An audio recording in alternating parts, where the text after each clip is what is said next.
Christmas Eve, 1945, Fayetteville, West Virginia. The night was cold and quiet.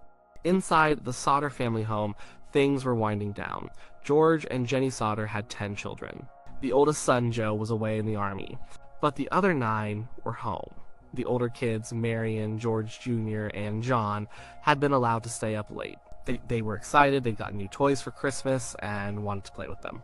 The younger ones, Maurice, Martha, Louis, Jenny, and Betty, were already asleep in their attic bedrooms. Sometime after midnight, the phone rang. Jennie Sodder answered. It was a woman she didn't know, asking for a name she didn't recognize. Jenny told her she had the wrong number. She could hear laughter and clinking glasses in the background like a party. Jenny hung up and went back to bed. She noticed the lights were still on and the front door was unlocked. She assumed the older kids had forgotten. She turned off the lights, locked the door, and went to sleep. An hour later, she woke up again, this time to the smell of smoke. She heard a thud on the roof, then a rolling sound. The house was on fire. George and Jenny and 4 of their children scrambled out. Marion, John, George Jr., and the youngest 2-year-old Sylvia. They stood outside in the freezing night, watching the house burn. But 5 of their children were still inside. Maurice, Martha, Louis, Jenny, and Betty. They were trapped in the attic. The next few hours were a nightmare of helplessness. George ran to get his ladder to climb up to the attic window, but the ladder wasn't in its usual spot. It was gone. He tried to get his trucks to pull up to the house so he could climb on them. Neither of the trucks would start, even though they'd worked perfectly the day before. Someone tried to call the fire department from a neighbor's house, but the operator didn't answer. The phone lines were dead. By the time the fire department finally showed up, hours later, the house was a pile of ash. The fire chief, F.J. Morris, told the devastated parents that the fire had been hot enough to cremate the children's bodies. There would be nothing left to find.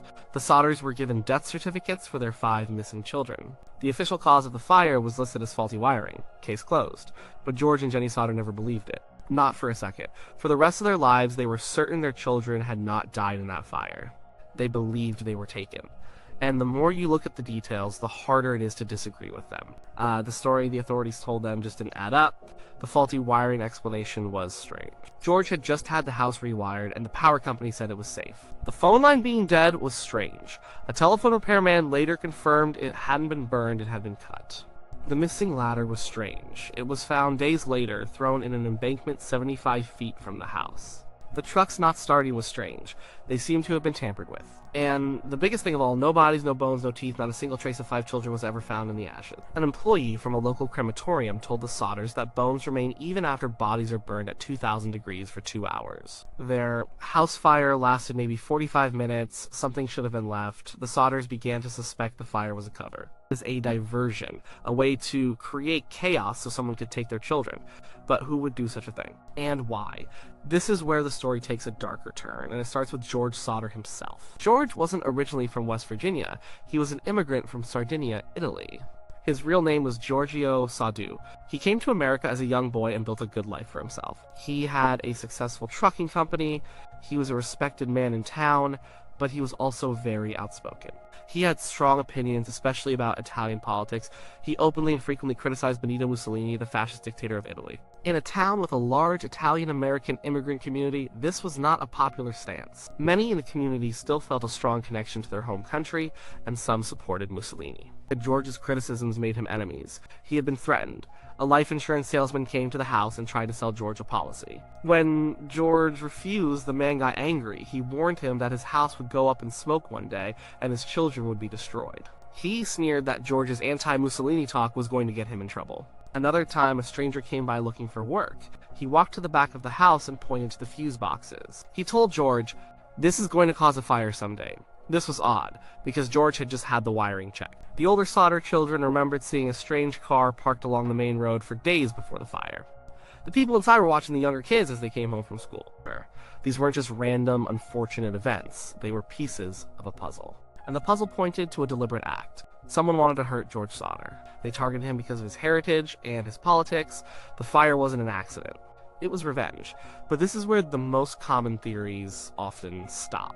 They focus on the fire as an act of arson, a vendetta. But what if it was more than that? What if the goal wasn't to kill the children, but to take them? This brings us to a chilling possibility. What if the Sodder children were taken by an adoption ring?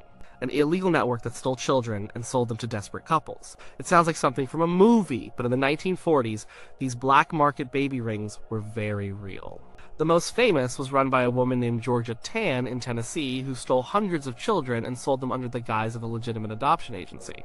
So, let's imagine how it could have happened. The Italian connection provides the motive. The adoption ring provides the method. The people who threatened George decided to make good on their promise. But killing his children wasn't enough. That would be over too quickly. The ultimate revenge would be to take them, to make him suffer for the rest of his life, wondering, hoping, never knowing for sure. It's a cruelty that's hard to fathom, but it fits the profile of a vendetta. The plan was set for Christmas Eve, a time of celebration and confusion. First, they needed to isolate the family. They cut the phone line, they tampered with the trucks, they moved the ladder knowing George would need it to get to the attic. The strange phone call just after midnight might have been a final check, a way to confirm someone was home, that the family was settling in for the night. Then they started the fire. Maybe not with the intention of burning the house to the ground, but as a distraction. A smoke bomb or something small on the roof to create panic. The thud Jennie heard on the roof could have been the start of it all. In the chaos that followed, as George and Jennie were focused on getting themselves and the other 4 children out, the kidnappers went to work. How did they get the children out? Maybe the fire hadn't reached the attic yet. Maybe they used their own ladder or climbed up the back of the house. They could have woken the 5 sleeping children and told them they were being rescued from the fire. The kids, drowsy and scared, might have gone with them without a fight. They were hustled out of the house and into a waiting car, the same car the older kids had seen watching them. And then they were gone. By the time the fire department arrived, the house was rubble, and the children were miles away. The local authorities were either incompetent or part of the cover-up. The fire chief's insistence that no remains would be found without a real investigation is suspicious. Then there was George Sodder's attempt to get the site properly excavated. The fire chief and the local police refused to help. Finally, George took matters into his own hands. He bulldozed the site himself, hoping to find his children's remains and prove they had died. He found a few small objects, like coins and a dictionary, but no bones. Nothing. The chief's quick declaration seems like an attempt to shut the case down before anyone could ask too many questions. So where did the children go? If they were taken by an organized ring, they would have been moved quickly. They would have been separated to make them harder to find. Their names would have been changed. They would have been given new lives with new families who had no idea where their adopted children had come from. These families, desperate for a child, might have paid a lot of money and been told a cover story that the child's parents had died, or that they were given up willingly. This theory, as horrifying as it is, explains the strange sightings that haunted the Sodder family for years. Not long after the fire, a woman who worked at a hotel in Charleston, about 50 miles away, saw the children. She said she saw them in a car with 4 adults, 2 men and 2 women. The adults all spoke Italian. She said they had the children in a single room at the hotel. When she tried to talk to the kids, one of the men became hostile and wouldn't let her near them. She reported it to the police, but nothing came of it. Another sighting came from a woman in St. Louis. She claimed that Martha, one of the missing girls, was living in a convent there. Years passed. George and Jennie never gave up hope. They put up a large billboard on the highway near their home. It showed pictures of their 5 missing children and offered a reward for any information. The billboard became a local landmark, a constant, heartbreaking reminder of the mystery. Then, in 1968, more than 20 years after the fire, they received something in the mail. It was a letter postmarked from Kentucky. Inside was a photograph of a young man in his mid-20s. On the back of the photo was a strange handwritten note. It read, "Louis Sodder. I love Brother Frankie. Ill boys. A90132 or 35. The man in the photo looked strikingly like their son Louis would have looked. He had the same dark curly hair, the same dark eyes, the same straight, strong nose. One of his eyebrows arched in the exact same way Louis's did. George and Jennie were convinced it was him. They hired a private detective to go to Kentucky and investigate. The detective went, and then he vanished. They never heard from him again. The family tried to decode the message on the back of the photo. Frankie was the nickname of one of their sons who was not taken. The numbers and letters were a mystery. Some thought it could be a zip code or a license plate number. Others thought it might refer to a specific route. No one could ever figure it out. The photo was another dead end, another piece of a puzzle they couldn't solve. What does this photo mean in the context of the adoption ring theory? It fits perfectly. If Louis had been adopted by a new family, he might have grown up with a vague memory of his past life. He might have known he had other siblings. As he got older, maybe he started to piece things together. Maybe he found out his adoption was not legitimate. Sending the photo could have been a cry for help. A way of reaching out to the family he barely remembered. The cryptic message could have been his attempt to provide a clue without endangering himself or the people who raised him. The private detective's disappearance is also sinister. If he got too close to the truth, if he started asking questions in a small town about a well-kept secret, the people behind the adoption ring might have silenced him. This network would have had to have been powerful and well-connected.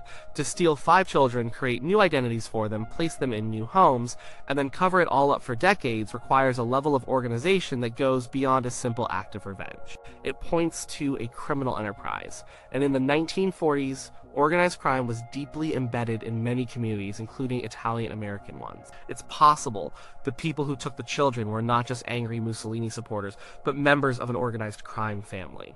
They might have used the political disagreement as an excuse. The real motive could have been profit. Children were a commodity. George Sodder had crossed them, so they took his property and sold it. This theory also explains why the local investigation was so poor. A small-town police force would have been no match for an organized crime ring. They could have been intimidated or paid off. It would explain the fire chief's strange behavior and the rush to close the case. They knew they were dealing with dangerous people and wanted nothing to do with it. So what might life have been like for the Sodder children? They would have been raised in different homes, maybe in different states. They would have had new names, new birthdays, new histories. Their new parents might have loved them dearly, completely unaware of the truth. Or they might have known and lived in constant fear of being discovered. The children themselves would have had fragmented memories of their early life. The younger ones, like Betty and Jenny, might have remembered nothing at all. The older ones, like Maurice and Martha, would have had flashes of a different life, a big family, a house in West Virginia the night of the fire. These memories would have been confusing, dreamlike. They might have been told they were imagining things, that their real parents died tragically. As they grew into adults, they would have carried this sense of a missing past with them. They might have felt like something was not quite right. Maybe they looked in the mirror and saw features that didn't match their adoptive parents. Maybe they had recurring nightmares about fire and smoke. The man in the photo, if he was Louis, was one who tried to bridge that gap. He tried to reach back into the past, but for the others, they may have lived their entire lives without ever knowing the truth. They may have married, had children, and grandchildren of their own, all while their real family was frozen in time, staring at their childhood photos on a billboard in West Virginia. George Sodder died in 1969, a year after the photo of Louis arrived. He never stopped looking for his children. Jenny lived until 1989. For the rest of her life, she wore black, in mourning for her lost children. She tended a garden at the site of their old home. She never changed the landscaping, leaving a void where the house once stood. She and her surviving children always held out hope. After Jenny's death, the family finally took down the weathered billboard. It had stood for over 40 years. The youngest child, Sylvia, was the only one who was at the house that night and survived. She was just 2 years old. She grew up with the mystery, with the ghost of her missing siblings. She never believed they died in the fire. She spent her life continuing her parents' search, talking to reporters and investigators, trying to keep the case alive. She believed, until the day she died in 2021, that her brothers and sisters had been kidnapped by something like the Italian mafia, as a result of her father's criticism of Mussolini. The Italian connection and the adoption ring theory is not a comforting thought. It's a story of incredible evil, but it makes more sense than the official story. It connects the threats George received to the strange events of that night. It explains the lack of physical evidence at the fire scene. It accounts for the sightings and the mysterious photograph of Louis. It provides a motive that is both personal and financial. We will likely never know for sure what happened on Christmas Eve in 1945. The people responsible are almost certainly dead now. The missing children, if they survived, would be old. They might have passed away without ever learning who they really were. But the story of the Sodder children endures because it touches on our deepest fears. Fear of losing a child. The fear of not knowing. The fear that the world is not as safe as it seems. And that sometimes there are no easy answers. The fire was real, but the real tragedy might not have been the flames. It might have been the quiet, calculated crime that happened in the smoke and confusion, a crime that stole 5 children and left a family with a lifetime of questions. The Italian connection provides a reason, and the adoption ring provides a destination. And somewhere in that dark possibility, the truth about the Sodder children might be hiding.